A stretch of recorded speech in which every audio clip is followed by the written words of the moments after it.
Alors, autre chiffre vrai. Chiffre vrai. Il ne resterait aujourd'hui que 15 000 jours de pétrole. Information de sources non épuisées, à prendre sous toute réserve estimée.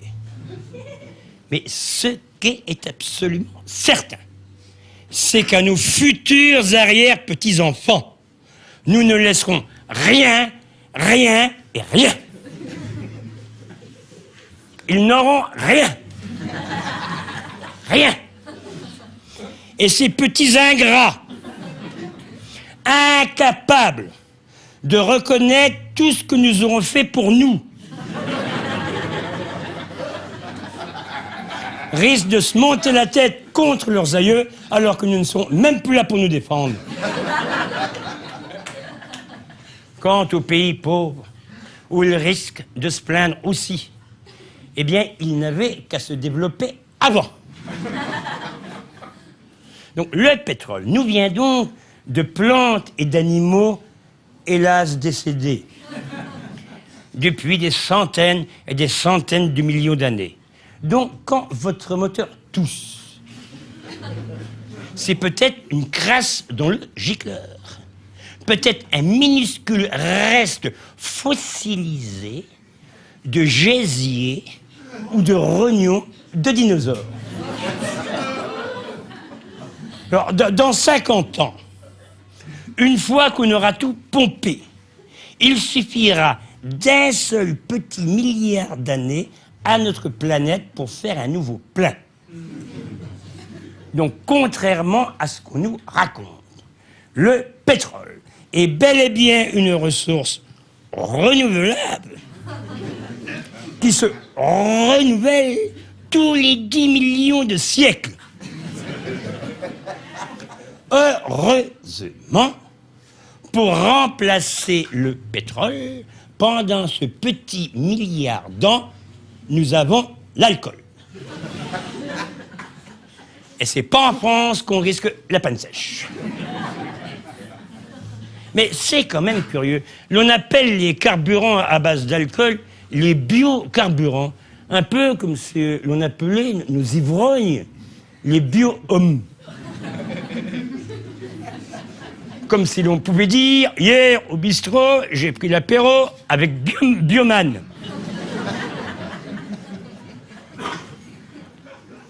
Et l'avantage de l'alcool sur le pétrole, c'est que les gisements sont inépuisables.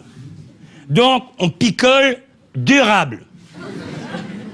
Et comme en général, une tournée en appelle une autre, on picole renouvelable. Et comme qu'on est bien élevé, chacun remet la sienne en picole équitable. Mais le scandale, c'est qu'on autorise l'alcool dans le réservoir et qu'on l'interdit au volant.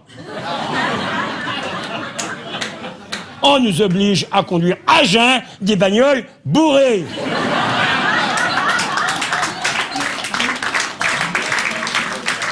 Et bientôt, le cours du baril sera remplacé par le cours de la barrique. Et rêvons un peu.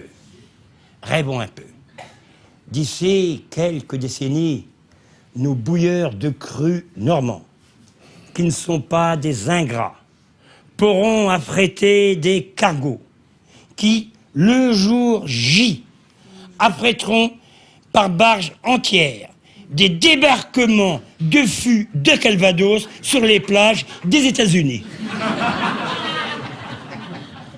Les fameuses Obama Beach.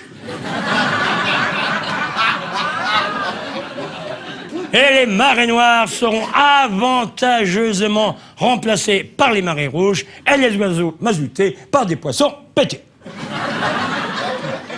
D'ailleurs, à ce propos, j'aimerais vous imiter le premier grand penseur, écrivain et homme politique qui s'est intéressé aux biocarburants. Vous l'avez deviné, il s'agit évidemment d'André Malraux. Donc ça demande quelques instants, donc je me retourne et je me grime, je me grime. Voilà.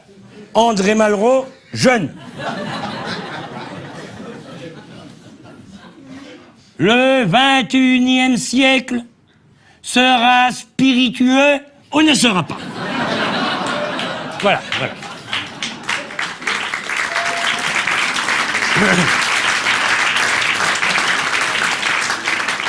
Je vous rappelle qu'André Malraux fut révolutionnaire et ministre, mais pas en même temps. Et maintenant, dans leurs champs alcoolifères, nos paysans sèment du carburant, et là, ils ramassaient des pommes de terre et ils récoltent du super. Et un hurluberlu de prédire que dans un proche avenir, manger ou conduire, il faudra choisir.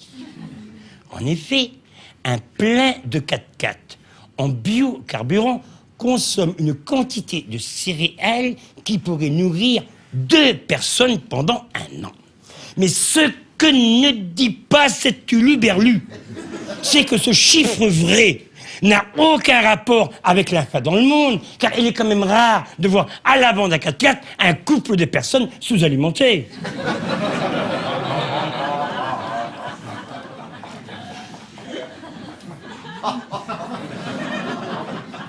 Donc pour résumer,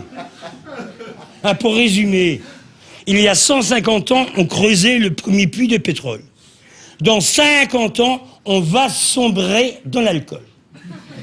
Il nous aura donc suffi de 200 ans pour siphonner sous terre toute la vie depuis le début des temps et l'envoyer réchauffer l'atmosphère, ce qui va prouver peut-être définitivement à nos ingrats de descendants que leurs ancêtres n'étaient pas des feignants.